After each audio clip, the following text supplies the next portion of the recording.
പണം ആവശ്യമുണ്ടോ? അതും സേഫായ വഴിയിലൂടെ. KSFE ലോൺ അല്ലെങ്കിൽ KSFE ചിട്ടി എങ്ങനെ നേടാം? ഇത് നേടുന്നതിലൂടെ നിങ്ങൾക്ക് എന്തെങ്കിലും ലാഭമുണ്ടോ? ചിട്ടി എങ്ങനെയാണ് ലോണിൽ നിന്ന് വ്യത്യസ്തമാകുന്നത്? ഈ ഒരു കാലഘട്ടത്തിൽ ചിട്ടി എടുക്കുന്നത് ഉചിതമാണോ? നിങ്ങൾ എല്ലാവരുടെയും സംശയമാണ് ഞാനിപ്പോൾ ചോദിച്ച ഓരോ ചോദ്യങ്ങളും. ഇതിനെല്ലാം ഉത്തരമാണ് ഈ വീഡിയോയിലൂടെ ഞാൻ നിങ്ങൾക്ക് പറഞ്ഞു തരാൻ പോകുന്നത്.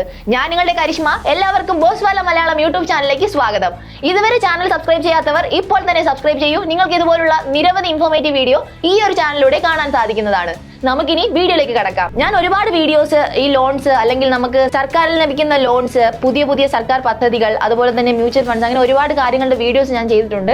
അതിനൊക്കെ താഴെ വരുന്ന കോമൺ ആയിട്ട് വരുന്ന ഒരു കമന്റ് ആണ് KSFE ചിട്ടി അല്ലെങ്കിൽ ചിട്ടീനെ കുറിച്ച് ഒന്ന് എക്സ്പ്ലെയിൻ ചെയ്യാമോ എന്ന്. അപ്പോൾ ഇന്ന് ഈ ഒരു വീഡിയോയിലൂടെ ചിട്ടീനെ കുറിച്ച്, എന്താണ് ചിട്ടി, എങ്ങനെയാണ് വർക്ക് ആവുന്നത്, അതെടുത്താലുള്ള നേട്ടം എന്താണ്, അതുപോലെ തന്നെ അതെടുത്താലുള്ള ദോഷങ്ങൾ എന്താണ്, ഇതെല്ലാമാണ് ഇന്ന് ഈ വീഡിയോയിലൂടെ നമ്മൾ ഡിസ്കസ് ചെയ്യാൻ പോകുന്നത്. നമ്മൾ എല്ലാവരും ജനറൽ ആയിട്ട് കേൾക്കുന്ന ഒരു ടേം ആണ് കുറി അല്ലെങ്കിൽ ചിട്ടി. ഒരുപാട് പേര് അതിൽ ഇൻവെസ്റ്റും ചെയ്യുന്നുണ്ട്. അപ്പോൾ നമ്മളുടെ ഒരു യങ്സ്റ്റേഴ്സ്, ഇപ്പോഴത്തെ ഒരു കാലഘട്ടത്തിൽ യങ്സ്റ്റേഴ്സിന് ഇങ്ങനെ കേട്ടിട്ടുണ്ടെങ്കിലും എന്താണ് അതിനെക്കുറിച്ച് കറക്റ്റ് ആയിട്ട് അറിയില്ല. അപ്പോൾ നമുക്ക് അത് എന്താണെന്ന് ഫസ്റ്റ് മനസ്സിലാക്കാം. ചിട്ടിനെ കുറിച്ച് പറയുമ്പോൾ തന്നെ നമ്മൾ കോമൺ ആയിട്ട് കേൾക്കുന്ന ടേംസ് ആണ് നറുക്കെടുപ്പ്, കുറി, അങ്ങനെ കുറെ കാര്യങ്ങളൊക്കെ നമ്മൾ കേൾക്കാറുണ്ട്. എന്താണെന്ന് നമുക്ക് ചിലർക്കെങ്കിലും കറക്റ്റ് ആയിട്ട് അറിയില്ലായിരിക്കും. അവർക്ക് വേണ്ടിയാണ് നമ്മൾ ഇനി ഒരു വീഡിയോ ചെയ്യുന്നത്. ഇപ്പോൾ KSFE ഒക്കെ അതിനെ അവരുടെ ആ ഒരു ചിട്ടീനെ കുറിച്ചൊക്കെ നല്ല രീതിയിൽ പ്രൊമോഷനും അതുപോലെ തന്നെ അഡ്വർടൈസ്മെന്റ് ഒക്കെ ചെയ്യുന്നുണ്ട്. ഇപ്പോഴും ആളുകൾ ചിട്ടീനെ ആശ്രയിക്കുന്നുണ്ട്. അപ്പോൾ എന്താണ് ഈ ഒരു ചിട്ടി, എങ്ങനെയാണ് ഇത് വർക്ക് ചെയ്യുന്നത് എന്നൊക്കെ നമുക്ക് ഇന്ന് ഈ വീഡിയോയിലൂടെ മനസ്സിലാക്കാം. അതുപോലെ തന്നെ ബാങ്ക് ഇൻവെസ്റ്റ്മെന്റ്, FD, ഇന്നത്തെ കാലത്ത് മ്യൂച്വൽ ഫണ്ട്, സ്റ്റോക്ക് മാർക്കറ്റ്, ഇതെല്ലാം കമ്പയർ ചെയ്യുമ്പോൾ ചിട്ടി എത്രത്തോളം ഉപകാരപ്രദമാണ്, അതിൽ നിന്ന് എങ്ങനെയാണ് ചിട്ടി വ്യത്യസ്തപ്പെട്ടിരിക്കുന്നതെന്ന് നമുക്ക് നോക്കാം. ആദ്യം തന്നെ എന്താണ് ചിട്ടി എന്ന് ഞാൻ വളരെ സിമ്പിൾ ആയിട്ട് ഒരു ഡെഫിനിഷനിലൂടെ നിങ്ങൾക്ക് പറഞ്ഞു തരാം. ലോണിന്റെയും സേവിങ്സിന്റെയും ഒരു കോമ്പിനേഷൻ ആണ് ചിട്ടി. Combination of saving and lone. അതായത് കുറെ അധികം ആളുകൾ ചേർന്ന ഒരു ഫണ്ട് രൂപീകരിക്കുകയും അതിനകത്തുള്ള ആളുകൾ തന്നെ ആ ഒരു ഫണ്ട് ഉപയോഗിക്കുകയും ചെയ്യുന്ന ഒരു പ്രോസസ്സാണ് ഈ ഒരു ചിട്ടിയിലൂടെ നമുക്ക് കാണാൻ സാധിക്കുന്നത്. ഇത് നിങ്ങൾക്ക് മനസ്സിലാകാൻ വേണ്ടി ഞാൻ സിമ്പിൾ ആയിട്ട് നിങ്ങൾക്ക് ഒരു എക്സാമ്പിളിലൂടെ പറഞ്ഞു തരാം. അതായത് ഞാൻ പറഞ്ഞു, ഒരു കൂട്ടം ആളുകൾ ചേർന്നാണ് ഒരു ചിട്ടി ആരംഭിക്കുന്നത്. അപ്പോൾ ഒരു 10 പേർ ചേർന്നാണ് ഒരു ചിറ്റ് ഫണ്ട് ആരംഭിക്കുന്നത് നിങ്ങൾ കരുതുക. അപ്പോൾ ഓരോരുത്തരും, ഈ ഒരു 10 പേരിലെ ഓരോ അംഗങ്ങളും 10,000 വീതം ഓരോ മാസം ഇടാൻ വേണ്ടി അവർ പ്ലാൻ ചെയ്യുകയാണ്. അപ്പോൾ ഈ ഒരു 10 പേരും 10,000 ഇടുകയാണെങ്കിൽ അവർക്ക് ഒരു മാസം 1 ലക്ഷം രൂപ അവരുടെ കയ്യിൽ ലഭിക്കുകയാണ്. ഇവരിപ്പോൾ ഇതൊരു ലോങ് ടേം ആയിരിക്കും, ചിലപ്പോൾ ഒരു 30 മാസത്തേക്കായിരിക്കാം ഇവർ ഓരോ മാസവും 10,000 വെച്ച് ഇടാൻ വേണ്ടി പ്ലാൻ ചെയ്യുന്നത്, അല്ലെങ്കിൽ 60 മാസമായിരിക്കാം. ഇത് ഡിപ്പെൻസ് ആണ്. അപ്പോൾ ഈ ഓരോ ആളുകളും ഓരോ മാസവും 10,000 വീതം ഇടാൻ വേണ്ടി, ഇൻവെസ്റ്റ് ചെയ്യാൻ വേണ്ടി തീരുമാനിക്കുകയാണ്. അപ്പോൾ ഈ ഒരു 10 പേരിലെ ഒരാൾക്ക് വളരെ അത്യാവശ്യമായി പൈസ ആവശ്യമുണ്ട്. അപ്പോൾ ഈ ഒരു 10 അംഗങ്ങൾ, അതായത് ഈ ഒരു 10 പേർ ചേർന്നാണ് ഈ ഒരു പൈസ ഇടുന്നത്. ഈ 10 പേരിൽ ഏതെങ്കിലും ഒരാൾക്ക് ആ ഒരു മാസം ആ 1 ലക്ഷം രൂപ എടുത്ത് ഉപയോഗിക്കാനും സാധിക്കും. അപ്പോൾ ഈ ഒരു 10 പേരിലെ ഒരാൾക്ക് ആ 1 ലക്ഷം രൂപ കിട്ടുകയും ചിലപ്പോൾ ആ ഒരു വ്യക്തിക്ക് വളരെ അത്യാവശ്യമായി പൈസ ആവശ്യമുണ്ടായിരിക്കാം. അപ്പോൾ ഈ 1 ലക്ഷം രൂപ ഉപയോഗിച്ച് അയാളുടെ ആവശ്യങ്ങൾ നടത്തുകയും വളരെ വേഗത്തിൽ ആ ഒരു പണം ലഭിക്കുകയും ചെയ്യുന്നു. ഇതാണ് നോർമലി ഒരു ചിറ്റ് ഫണ്ടിലൂടെ നമുക്ക് കാണാൻ സാധിക്കുന്നത്. അപ്പോൾ ഈ ഒരു പ്രോസസ് റിപ്പീറ്റ് ചെയ്യുകയാണ്. വീണ്ടും അടുത്ത മാസം ഈ 10 പേരും 10,000 ഇടുകയാണ്. ഈ 1 ലക്ഷം രൂപ ബെനിഫിറ്റ് ലഭിച്ച ആ ഒരു വ്യക്തിയും 10,000 ഇടുന്നു. ബാക്കി 9 പേരും, അതായത് ആ 10 പേരും, ആ ടീമിലെ ആ ഒരു 10 പേരും വീണ്ടും നെക്സ്റ്റ് മന്തും 10,000 വീതം ഇൻവെസ്റ്റ് ചെയ്യുകയാണ്. അപ്പോൾ വീണ്ടും ആ ഒരു ടോട്ടൽ എമൗണ്ട് 1 lakh ആണ്. ആ ഒരു 10 മെമ്പർ അടങ്ങുന്ന ആ ഒരു ടീമിലെ മറ്റൊരാൾക്ക് ഈ 1 ലക്ഷം രൂപ വീണ്ടും ഉപയോഗിക്കാവുന്നത്. അതായത് ഒരാളുടെ ആവശ്യം നടന്നു, വേറൊരാൾക്ക് വീണ്ടും ഒരു അടുത്ത നെക്സ്റ്റ് മന്ത് മറ്റൊരാൾക്കാണ് ആവശ്യം വരുന്നെങ്കിൽ ആ ഒരു വ്യക്തിക്ക് ഈ ഒരു 10,000 എടുത്ത് ഉപയോഗിക്കാവുന്നതാണ്. അതായത് ഇപ്പോൾ 10 മെമ്പേഴ്സ് ആണുള്ളതെങ്കിൽ ഇതൊരു 10 മാസത്തെ ചിട്ടിയായിരിക്കും. 30 ആളുകളാണുള്ളതെങ്കിൽ ഇതൊരു 30 മാസത്തെ ചിട്ടിയായിരിക്കും. ഇപ്പോൾ 10 മെമ്പേഴ്സ് അടങ്ങുന്ന ടീമിന്റെ ഒരു എക്സാമ്പിൾ ആണ് ഞാൻ പറഞ്ഞത്. അപ്പോൾ ഓരോ 10 മാസവും ഈ ഓരോ 10 മെമ്പേഴ്സും 10,000 വീതം നൽകുകയാണ്. അതായത് ഈ 10 മെമ്പേഴ്സ് അടങ്ങുന്ന ഗ്രൂപ്പിലെ ഓരോരുത്തർക്കും ഈ 1 ലക്ഷം രൂപയുടെ ബെനിഫിറ്റ്സ് ഉപയോഗിക്കാവുന്നതാണ്. ഇനി ഞാൻ നിങ്ങൾക്ക് കൂടുതൽ വ്യക്തമാക്കി മനസ്സിലാക്കാനായിട്ട് ഒരു എക്സാമ്പിൾ അല്ലെങ്കിൽ ഒരു കഥയിലൂടെ നിങ്ങൾക്ക് ഞാൻ പറഞ്ഞു തരാം. ഇപ്പോൾ 2 സഹോദരങ്ങൾ ഉണ്ടെന്ന് വിചാരിക്കുക. നിതിൻ ആൻഡ് അഭിൻ ആണെന്ന് നിങ്ങൾ കരുതുക. അപ്പോൾ അഭിൻ എന്ന് പറയുമ്പോൾ ഭയങ്കര ആക്റ്റീവ് മെമ്പർ ആണ്, സ്വന്തമായി ബിസിനസ് ചെയ്യണമെന്നൊക്കെ ആഗ്രഹമുള്ള ഒരാളാണ്. അപ്പോൾ വളരെ അർജന്റായിട്ട് കുറച്ച് പണവും ആവശ്യമുണ്ട്. പക്ഷെ നിതിൻ എന്ന് പറയുമ്പോൾ കുറച്ചുകൂടെ മെച്ചുവർഡ് ആയിട്ടുള്ള ഒരാളാണ്. സ്ഥിര വരുമാനമുണ്ട്, ഒരു സേഫ് ആയിട്ടുള്ള ഒരു ജോലിയുണ്ട്, മാസാമാസം വരുമാനമുണ്ട്. പക്ഷേ വരുമാനം എല്ലാം ഉപയോഗിച്ച് കളയാൻ ആഗ്രഹിക്കുന്നില്ല, കുറച്ച് പണം ഇൻവെസ്റ്റ് ചെയ്യണമെന്നും ആഗ്രഹിക്കുന്നുണ്ട്. അപ്പോൾ ഇവർ രണ്ടുപേരും ഈ ഒരു ചിറ്റ് ഫണ്ടിനെ കുറിച്ച് അറിയുകയാണ്. അപ്പോൾ എങ്ങനെയാണ് ഈ 2 കാറ്റഗറി ഓഫ് പീപ്പിൾ, അതായത് നിതിൻ ഒരു പ്രത്യേക ക്യാരക്ടറുള്ള ഒരാളാണ്, അഭിൻ ഒരു പ്രത്യേക ക്യാരക്ടറുള്ള ആളാണ്. 2 പേർക്കും പണം ആവശ്യമുണ്ട്. ഒരാൾക്ക് പണം വളരെ പെട്ടെന്ന് വേണം, മറ്റൊരാൾക്ക് ദീർഘകാലാടിസ്ഥാനത്തിൽ റിട്ടേൺ ലഭിക്കുന്നത് പോലെ ഒരു ഇൻവെസ്റ്റ്മെന്റ് പ്ലാൻ ആണ് നോക്കുന്നത്. അപ്പോൾ ഇവർ രണ്ടുപേരും എങ്ങനെയാണ് ഈ ഒരു ചിറ്റ് ഫണ്ട് യൂസ് ചെയ്യുന്നത് നമുക്ക് നോക്കാം. അഭിന്റെ പണം വളരെ അത്യാവശ്യമായതുകൊണ്ട് തന്നെ, വളരെ പെട്ടെന്ന് ആവശ്യമുള്ളത് കൊണ്ട് തന്നെ അടുത്ത ബാങ്കിലൊക്കെ പോയി ഒന്ന് അന്വേഷിച്ചു. നമ്മൾ നോർമലി നമുക്ക് പണം ആവശ്യം വരുമ്പോൾ നമുക്ക് പെട്ടെന്ന് ലോൺ കിട്ടുന്ന വഴികളാണ് നമ്മൾ അന്വേഷിക്കുന്നത്. നമ്മൾ സ്വാഭാവികമായി ബാങ്കിൽ പോയി അന്വേഷിക്കുന്നു. അപ്പോൾ ഈ അഭിൻ പോയി ഇങ്ങനെ ബാങ്കിൽ അന്വേഷിച്ചപ്പോൾ മനസ്സിലാക്കാൻ കഴിഞ്ഞത് പണം ലഭിക്കാൻ വളരെ സമയമെടുക്കും, അതുപോലെ തന്നെ പ്രോസസ്സും അതുപോലെ തന്നെ പ്രൊസീജിയറും ഒക്കെ വളരെ ഡിഫിക്കൽട്ട് ആണ്. അബിൻ അപ്പോൾ ബാങ്കുകളെ ആശ്രയിക്കാനാണ് ആദ്യം പ്ലാൻ ചെയ്തത്. ബാങ്കുകളിലേക്ക് പോയപ്പോൾ അബിന് മനസ്സിലായത് ഒന്നിൽ ബിസിനസ് ലോൺ അല്ലെങ്കിൽ പേഴ്സണൽ ലോൺ എന്ന ടൈപ്പ് ഓഫ് ലോണുകൾ മാത്രമേ നമുക്ക് കിട്ടുകയുള്ളൂ എന്ന്. അത് മാത്രമല്ല, അത് കിട്ടുകയാണെങ്കിലും വളരെ വലിയ പ്രൊസീജിയർ ആണുള്ളത്. അതുപോലെ തന്നെ അത് ലഭിക്കാൻ വേണ്ടി ഭയങ്കര സ്ട്രോങ് ആയിട്ടുള്ള കൊളാട്രൽ നമ്മൾ നൽകേണ്ടതുണ്ട്. അത് മാത്രമല്ല, വളരെ ഹൈ ആയിട്ടുള്ള ഒരു ഇൻട്രസ്റ്റ് റേറ്റ് തിരിച്ചു നൽകുകയും വേണം. അത് മാത്രമല്ല, ഒരു ബിസിനസ് ആവശ്യത്തിനായി നമ്മൾ ഒരു ലോൺ ബാങ്കിൽ നിന്ന് എടുക്കുകയാണെങ്കിൽ ബാങ്ക് പറയുന്ന ആ ഒരു നിബന്ധനകൾക്ക് അതീതമായി മാത്രമേ നമുക്ക് ലോൺ എടുക്കാൻ സാധിക്കുകയുള്ളൂ. അപ്പം ബാങ്ക് നടപടി ആവില്ലെന്ന് അബിന് മനസ്സിലായി. പിന്നെ അബിന് അന്വേഷിച്ചു പോയത് ഇങ്ങനെ നല്ല രീതിയിൽ പലിശ വാങ്ങുന്ന കൊള്ളപ്പലിശക്കാരുടെ കയ്യിലാണ്. അവിടെ പോകുമ്പോൾ നമുക്ക് സ്വാഭാവികമായി അറിയാം, നമ്മൾ വാങ്ങുന്ന മുതലിനേക്കാൾ കൂടുതൽ പലിശ നമ്മൾ നൽകേണ്ടി വരും. അപ്പോൾ അതും വർക്കൗട്ട് ആവില്ലെന്ന് അബിന് മനസ്സിലായി. അപ്പോൾ അബിന്റെ മുന്നിലെ മറ്റൊരു വഴി എന്താണ്? അബിന് ഇനി ചെയ്യാൻ പറ്റുന്നത് എന്താണ്? ഇപ്പോൾ നമ്മൾ പറഞ്ഞത് അബിന്റെ കേസാണ്. ഇനി ഒരു നിതിന്റെ കാര്യം കൂടെ ഞാൻ പറഞ്ഞായിരുന്നു. നിതിന്റെ കാര്യം ഞാൻ പറഞ്ഞു, ഒരു സേഫ് ആയിട്ടുള്ള ജോലിയുണ്ട്, കുറച്ച് പണം സേവ് ചെയ്യണമെന്നാണ് നിതിൻ ആഗ്രഹിക്കുന്നത്. നിതിനും നോർമലി പോയത് ബാങ്കിന്റെ അടുത്താണ്. ബാങ്കിൽ പോയി എങ്ങനെയാണ് തന്റെ പണം സേവ് ചെയ്യാൻ കഴിയുന്നതെന്നാണ് നിതിൻ അന്വേഷിച്ചത്. ബാങ്കിൽ ചെന്നപ്പോൾ നിതിന് ഒരു കാര്യം മനസ്സിലായി. സേവിംഗ് അക്കൗണ്ട് എന്ന് പറയുന്ന ഒരു സാധനമുണ്ട്. സേവിംഗ് അക്കൗണ്ടിൽ പണം ഇൻവെസ്റ്റ് ചെയ്യുന്നത് നല്ലതായിരിക്കുമെന്ന് നിതിന് തോന്നി. പക്ഷേ സേവിംഗ് അക്കൗണ്ടിൽ നമ്മൾ പണം ഇട്ട് വെക്കുകയാണെങ്കിൽ വളരെ കുറഞ്ഞ ഇൻട്രസ്റ്റ് റേറ്റ് മാത്രമാണ് നമുക്ക് ലഭിക്കുന്നത്.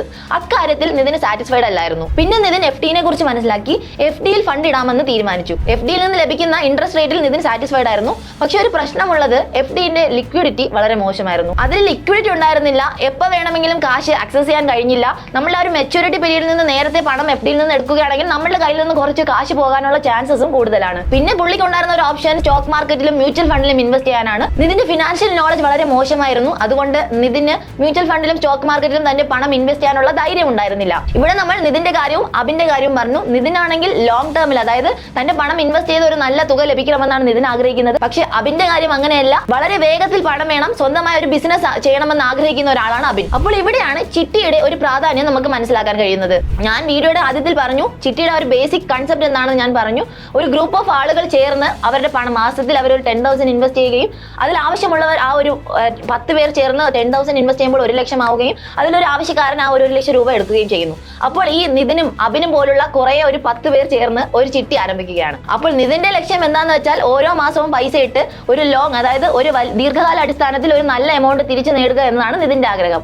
പക്ഷെ അബിന്റെ ആഗ്രഹം എന്താണെന്ന് പറഞ്ഞാൽ വളരെ വേഗത്തിൽ പണം വേണം. അപ്പോൾ നിതിനും അബിനും പോലുള്ള 10 പേർ ചേർന്ന് ഒരു ചിട്ടി ആരംഭിക്കുകയും അവർ ഇൻവെസ്റ്റ് ചെയ്യാനും തുടങ്ങി.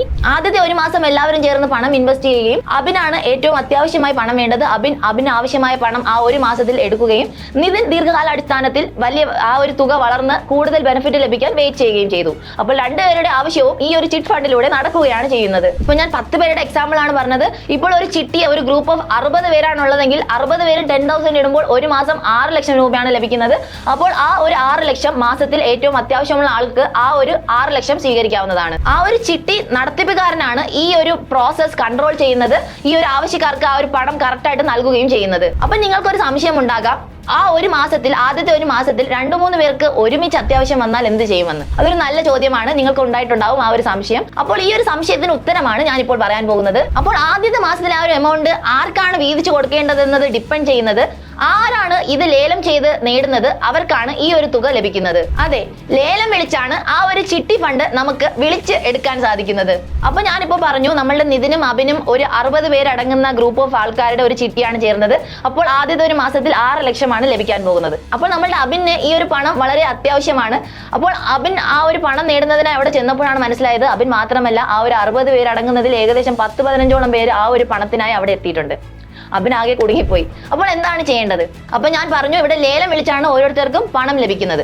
അപ്പോൾ വന്ന ഓരോരുത്തരും ലേലം വിളിക്കാൻ തുടങ്ങി. ഈ ഒരു 6 ലക്ഷത്തിന് വേണ്ടി അവർ ഓരോരുത്തരും 5,80,000 ലേലം വിളിച്ചു. അതുപോലെ തന്നെ 5,70,000, 5,50,000, 5,30,000 അങ്ങനെ ഓരോരുത്തരും ലേലം വിളിക്കാൻ തുടങ്ങി. പക്ഷെ നമ്മളുടെ അബിന് കാശ് ഭയങ്കര അത്യാവശ്യമാണ്. ടോട്ടൽ എമൗണ്ടിന്റെ ഒരു 25% നമുക്ക് മാക്സിമം ലോൺ വിളിക്കാൻ സാധിക്കുന്നത്. അത് ഓരോ ചിട്ടി ഫണ്ടും ഡിഫറന്റ് ആണ്. എന്നാലും ഏകദേശം ഒരു 25% നമുക്ക് ലേലം വിളിക്കാൻ സാധിക്കുന്നത്.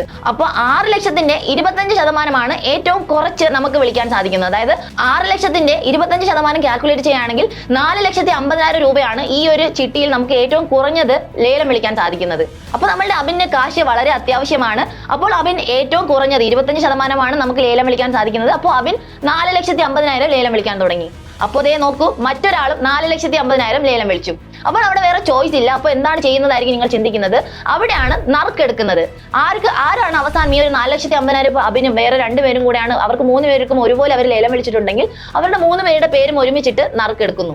ഭാഗ്യവശാൽ അഭിന് തന്നെ ആ ഒരു ലേലം എമൗണ്ട് ലഭിക്കുകയും ചെയ്തു. അങ്ങനെ നമ്മുടെ അഭിന് ആ ഒരു 4,50,000 രൂപ ലഭിക്കുകയും അഭിൻ ഹാപ്പിയായി വീട്ടിൽ പോവുകയും തന്റെ ബിസിനസ് ആരംഭിക്കുകയും ചെയ്തു. ഇവിടെ വളരെ പ്രധാനമായി ശ്രദ്ധിക്കേണ്ട ഒരു കാര്യമാണ്, ആരാണോ ഈ ഒരു ചിട്ടി മാനേജ് ചെയ്യുകയും ആ ഒരു കാര്യങ്ങളെല്ലാം മാനേജ് ചെയ്യുന്ന ആ ഒരു വ്യക്തിക്ക് ഈ ഒരു ടോട്ടൽ എമൗണ്ടിന്റെ 5% കമ്മീഷനായും ലഭിക്കുന്നു. അതായത് ഈ ഒരു ബാക്കി വന്ന 1,50,000 നിന്ന് 30,000 രൂപ കമ്മീഷനായി ഈ ഒരു വ്യക്തി എടുക്കുന്നു.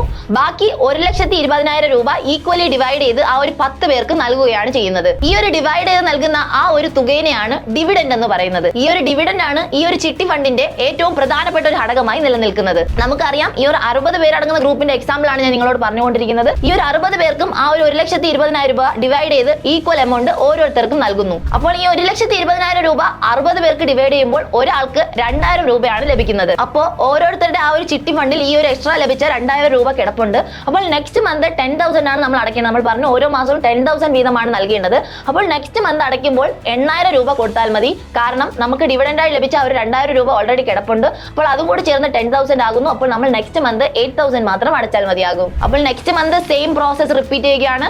വീണ്ടും എല്ലാവരും 10,000 അടയ്ക്കുന്നു. നെക്സ്റ്റ് മന്ത് ആരെങ്കിലും ലേലം വിളിക്കുന്നു. ബാക്കി ഇതുപോലുള്ള എമൗണ്ട് ലഭിക്കുമ്പോൾ അതും ഡിവൈഡ് ചെയ്ത് നൽകുന്നു. ഇങ്ങനെ ഒരു പ്രോസസ് റിപ്പീറ്റ് ചെയ്ത് പോവുകയാണ്. അപ്പോൾ നമ്മളുടെ നിതിന് പ്രത്യേകിച്ച് ആവശ്യങ്ങളൊന്നുമില്ല. നിതിന് ഒരു ലോങ് ടേം ഇൻവെസ്റ്റ്മെന്റ് ആയിട്ടാണ് ഇതിനെ കണ്ടത്. അപ്പോൾ നിതിന് ഇങ്ങനെ വെയിറ്റ് ചെയ്ത് നിതിന് 6 ലക്ഷം രൂപയാണ് ലഭിക്കാൻ പോകുന്നത്. നടത്തിപ്പുകാരന്റെ കമ്മീഷൻ 30,000 രൂപ പോയി നിതിന് 5,70,000 രൂപയാണ് കയ്യിൽ ലഭിക്കുന്നത്. അപ്പോൾ ഇങ്ങനെയാണ് സൊസൈറ്റിയിൽ ചിട്ടി എന്നൊരു കൺസെപ്റ്റ് ഉയർന്നു വന്നത്. ചിലർക്ക് വളരെ പെട്ടെന്ന് ആവശ്യങ്ങൾ നടക്കാൻ പണം വേണം, ചിലർക്ക് ലോങ് ടേം ഇൻവെസ്റ്റ്മെന്റ് ആയിട്ടാണ് ചിലർ ഇതിനെ കാണുന്നത്, ചിലർ ഒരു സേവിംഗ് ഓപ്ഷൻ ആയിട്ടാണ് കാണുന്നത്. അങ്ങനെ പലരുടെയും ആവശ്യങ്ങളുടെ ഒരു പരിഹാരമായിട്ടാണ് ചിട്ടി എന്നൊരു കൺസെപ്റ്റ് ഉയർന്നു വന്നത്. അപ്പോൾ നമ്മൾ ഒരു എക്സാമ്പിൾ പറഞ്ഞാണ് ഈ ഒരു ചിട്ടി എങ്ങനെയാണ് വർക്ക് ചെയ്യുന്നത് നമ്മൾ പറഞ്ഞത്. അപ്പോൾ നിതിനും അതുപോലെ തന്നെ അഭിനും എന്തൊക്കെ ബെനിഫിറ്റ്സ് ആണ് ഈ ഒരു ചിട്ടിയിലൂടെ ലഭിച്ചത് നമുക്ക് നോക്കാം. നമ്മൾ പറഞ്ഞു അഭിന് വളരെ പെട്ടെന്ന് പണം വേണം, സ്വന്തമായി ഒരു ബിസിനസ് ആരംഭിക്കണം.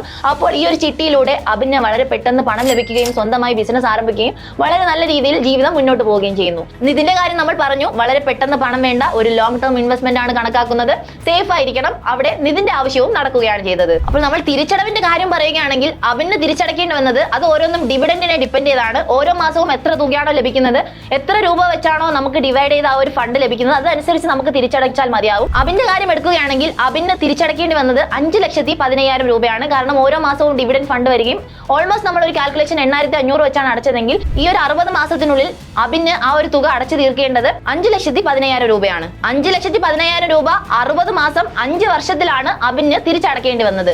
ഏതൊരു ബാങ്ക് ലോണിനേക്കാളും വളരെ ബെറ്റർ ആയിട്ടുള്ള ഒരു ഓപ്ഷൻ ആണ് ഇപ്പോൾ ചിട്ടി എന്ന് നമുക്ക് മനസ്സിലാക്കാൻ സാധിക്കും. അപ്പോൾ നമ്മൾ ഇനി നിതിന്റെ കാര്യം നോക്കുകയാണെങ്കിൽ നിതിന് ആദ്യം തന്നെ ഒന്നും പൈസ എടുത്തില്ല, ഒരു ലോങ് ടേം ആയിട്ട് ഇൻവെസ്റ്റ് ചെയ്തു. അപ്പോൾ നിതിൻ ഓൾറെഡി ഇൻവെസ്റ്റ് ചെയ്തത് ഏകദേശം ഒരു 8,500 രൂപ വെച്ച് 60 മാസം ഇൻവെസ്റ്റ് ചെയ്യുകയാണെങ്കിൽ നിതിന് ലഭിക്കുന്നത് ഏകദേശം 5,10,000 രൂപ മുതൽ 5,70,000 രൂപ വരെയാണ്. അപ്പോൾ നിതിന്റെ കാര്യം നമ്മൾ നോക്കുകയാണെങ്കിൽ നിതിൻ 60 മാസം ഒരു 8,500 വെച്ച് അടയ്ക്കുകയാണെങ്കിൽ നിതിന് ടോട്ടൽ അടയ്ക്കേണ്ടി വന്നത് ഈ ഒരു 5 വർഷത്തിൽ അല്ലെങ്കിൽ ഈ ഒരു 60 മാസത്തിൽ അടയ്ക്കേണ്ടി വന്നത് 5,10,000 രൂപയാണ്. പക്ഷെ നിതിന് ലഭിച്ചത് വളരെ സേഫ് ആയിട്ട് വളരെ ഉറപ്പായിട്ടും ലഭിക്കുന്ന ഒരു 5,70,000 രൂപയാണ് നിതിന്റെ കൈകളിൽ ലഭിച്ചത്. പിന്നെ നമ്മൾ ഇവിടെ പ്രത്യേകമായി ശ്രദ്ധിക്കേണ്ട ഒരു കാര്യമാണ്, നമ്മൾ ചിട്ടി പിടിക്കുമ്പോൾ അല്ലെങ്കിൽ ചിട്ടിയിലോട്ട് ജോയിൻ ചെയ്യുമ്പോൾ ആ ഒരു എത്ര രൂപയ്ക്കാണോ നിങ്ങൾ ചിട്ടി എടുക്കാൻ പോകുന്നത് ആ ഒരു തുകയ്ക്ക് ആപ്റ്റ് ആയിട്ടുള്ള ഒരു കൊളാട്രൽ നിങ്ങൾ നൽകണം. കൊളാട്രൽ ഇല്ലാതെ നിങ്ങൾക്ക് ചിട്ടി തുക ലഭിക്കില്ല. രണ്ടാമതായി നമുക്ക് പറയാൻ പറ്റുന്ന ഒരു കാര്യമാണ്, ചിട്ടി അടച്ച് നമുക്ക് ഒരു എമൗണ്ട് ലഭിക്കുന്നു, ആ ഒരു എമൗണ്ടിന് ആപ്റ്റ് ആയിട്ട് നമുക്ക് മറ്റൊരു ലോണും എടുക്കാൻ സാധിക്കും. നമ്മൾ ഇപ്പോൾ എടുത്ത ഒരു ലോണിന് എഗെയിൻസ്റ്റ് ആയിട്ട് ഇൻട്രസ്റ്റ് മാത്രം അടച്ചു കൊടുത്താൽ മതിയാകും. അപ്പോൾ ഞാൻ ഈ ഒരു എക്സാമ്പിളിലൂടെ വളരെ വ്യക്തമായി നിങ്ങൾക്ക് എങ്ങനെയാണ് ഈ ഒരു ചിട്ടി വർക്ക് ആകുന്നതെന്ന് ഞാൻ നിങ്ങൾക്ക് പറഞ്ഞു തന്നു. ഇനി നമുക്ക് ഈ ഒരു ചിട്ടിയുടെ ബെനിഫിറ്റ്സ് എന്താണെന്ന് നോക്കാം. വളരെ അത്യാവശ്യമായി പണം ആവശ്യമുള്ളവർക്ക് വളരെ യൂസ്ഫുൾ ആയിട്ടുള്ള ഒരു കാര്യമാണ് ചിട്ടി. അതുപോലെ തന്നെ വളരെ സേഫ് ആയിട്ട് ലോങ് ടേമിന് ഇൻവെസ്റ്റ് ചെയ്യാൻ ആഗ്രഹിക്കുന്നവർക്കും ഇത് നല്ലതാണ്. പക്ഷെ നമ്മൾ മറ്റുള്ള മ്യൂച്വൽ ഫണ്ടുകളെയും അല്ലെങ്കിൽ സ്റ്റോക്ക് മാർക്കറ്റിനെയും കുറിച്ച് കമ്പയർ ചെയ്യുമ്പോൾ നമുക്ക് കിട്ടുന്ന റിട്ടേൺ കുറവാണ്. പക്ഷേ ഇത് വളരെ സേഫ് ആണ്. ഞാനൊരു ഉദാഹരണത്തിലൂടെ വളരെ വ്യക്തമായിട്ടാണ് ഒരു ചിട്ടിയുടെ വർക്കിംഗ് ഞാൻ നിങ്ങൾക്ക് പറഞ്ഞു തന്നത്. ഈ വീഡിയോ ഏറെ ഉപകാരപ്രദമായെന്ന് ഞാൻ കരുതുന്നു. ഇനിയും ചിട്ടിനെ കുറിച്ച് ഒരു സംശയവും നിങ്ങൾക്ക് ഉണ്ടാകില്ല എന്നാണ് ഞാൻ കരുതുന്നത്. നിങ്ങൾ ആരെങ്കിലും ചിട്ടി അല്ലെങ്കിൽ KSFE ചിട്ടി എടുക്കാൻ പ്ലാൻ ചെയ്യുന്നുണ്ടെങ്കിൽ ഈ ഒരു വീഡിയോ കണ്ട് കൃത്യമായി കാര്യങ്ങൾ മനസ്സിലാക്കിയതിനു ശേഷം മാത്രമേ ചിട്ടി എടുക്കാൻ പാടുള്ളൂ. നിങ്ങൾ ഒരു ലോങ് ടേമിന് ഇൻവെസ്റ്റ് ചെയ്യാൻ ആഗ്രഹിക്കുന്ന ഒരാളാണെങ്കിൽ ചിട്ടി ഒരു നല്ല ഓപ്ഷൻ ആയിരിക്കില്ല എന്നാണ് എൻ്റെ ഒരു അഭിപ്രായം. കാരണം മറ്റു രീതിയിലുള്ള സേഫ് ആയിട്ടുള്ള മ്യൂച്വൽ ഫണ്ട്സ് അല്ലെങ്കിൽ എന്തെങ്കിലും ഇൻവെസ്റ്റ്മെന്റ് നിങ്ങൾ ചെയ്യുകയാണെങ്കിൽ നിങ്ങൾക്ക് കൂടുതൽ റിട്ടേൺ അതിലൂടെ ലഭിക്കും. അല്ലെങ്കിൽ നിങ്ങളുടെ വളരെ പെട്ടെന്നുള്ള ഒരു ആവശ്യത്തിന് വേണ്ടി പണം നോക്കുകയാണെങ്കിൽ ഇതൊരു നല്ല നല്ലൊരു ഓപ്ഷൻ ആയിരിക്കും. അപ്പോൾ ഈ ഒരു KSFE ചിട്ടി അല്ലെങ്കിൽ ഒരു ചിട്ടി എങ്ങനെയാണ് വർക്ക് ചെയ്യുന്നത് നിങ്ങൾക്ക് കൃത്യമായി മനസ്സിലായെന്ന് ഞാൻ കരുതുന്നു. നിങ്ങൾക്ക് ബിസിനസ് റിലേറ്റഡ് അതും അല്ലെങ്കിൽ ഗവൺമെന്റ് സ്കീം, ലോൺസ് എന്തിനെങ്കിലും കുറിച്ച് കൂടുതൽ പഠിക്കണമെന്ന് ആഗ്രഹമുണ്ടെങ്കിൽ ബോസ്വാല ആപ്പ് നിങ്ങൾക്ക് ഡൗൺലോഡ് ചെയ്യാവുന്നതാണ്. അതിൽ നിങ്ങൾക്ക് കൂടുതൽ കാര്യങ്ങൾ പഠിക്കാനും അതിലെ കോഴ്സ് വീഡിയോകൾ കണ്ട് കൂടുതൽ കാര്യങ്ങൾ പഠിക്കാനും നിങ്ങൾക്ക് എന്തെങ്കിലും സംശയം ഉണ്ടെങ്കിൽ അതിലെ മെന്റേഴ്സിനെ വിളിച്ച് അതൊക്കെ കൃത്യമായി ക്ലിയർ ചെയ്യാനും നിങ്ങൾക്ക് സാധിക്കും. അത് മാത്രമല്ല, നിങ്ങൾക്ക് ഇതുപോലുള്ള ഇൻഫോർമേറ്റീവ് വീഡിയോസ് കൂടുതൽ കാണണമെന്നുണ്ടെങ്കിൽ ഈ ചാനലും സബ്സ്ക്രൈബ് ചെയ്യാൻ മറക്കണ്ട. ഇനി ഏത് തരത്തിലുള്ള ഇൻഫോർമേറ്റീവ് വീഡിയോ ആണ് നിങ്ങൾക്ക് വേണ്ടതെന്ന് താഴെ കമന്റ് ബോക്സിലും പറയൂ. Bosswala. Be the boss.